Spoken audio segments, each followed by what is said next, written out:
আজকে একটা ধামাকা নিয়ে হাজির হয়েছি। বাঙালি আর চিংড়ি মাছের সম্পর্কটা ঠিক লাইলি মজনুর মতো, কখনো পুরনো হয় না। আজকের এই রাজকীয় রসালো রেসিপির নাম দই চিংড়ি। চলুন তবে শুরু করি।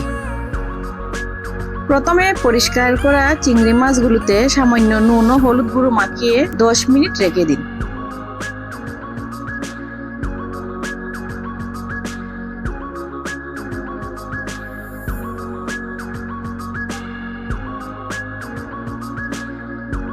এরপর একটি প্যানে সরিষার তেল গরম করে চিংড়ি মাছগুলো হালকা করে ভেজে তুলে রাখুন। মনে রাখবেন, চিংড়ি মাছ বেশি ভাজলে শক্ত রবারের মতো হয়ে যায়, তাই এপিট ওপিট করে 1 মিনিটের বেশি ভাজবেন না।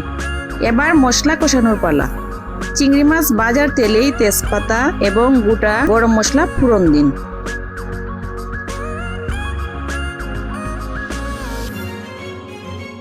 সুগন্ধ বের হলে পেঁয়াজ কুচি দিয়ে মাঝারি আঁচে সোনালি করে ভাজুন।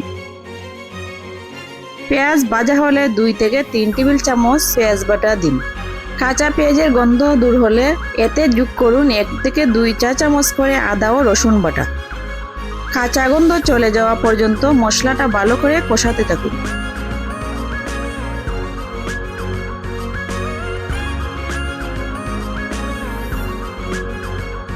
এবার পরিমাণ মতো হলুদ গুঁড়ো, লঙ্কা গুঁড়ো, ধনিয়া গুঁড়ো এবং সামান্য নুন দিয়ে দিন।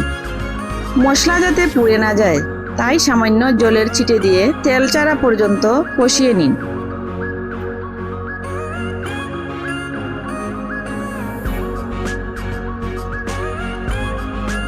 এরপর একটু পেস্তা বাদাম বাটা দিতে পারেন। স্বাদ বাড়ানোর জন্য একটু টমেটো সস দিয়ে দিন। এবার দই ও মাছ রান্নার পালা। এবার চুলার আঁচ একদম কমিয়ে দিন। আঁচ বেশি থাকলে দই ফেটে যেতে পারে। ফেটিয়ে রাখা টক দই কড়াইয়ে ঢেলে দিন এবং মশলার সাথে অনবরত নাড়তে থাকুন। এবার মনে চাইলে 2-3টা কাঁচামরিচ দিয়ে দিন।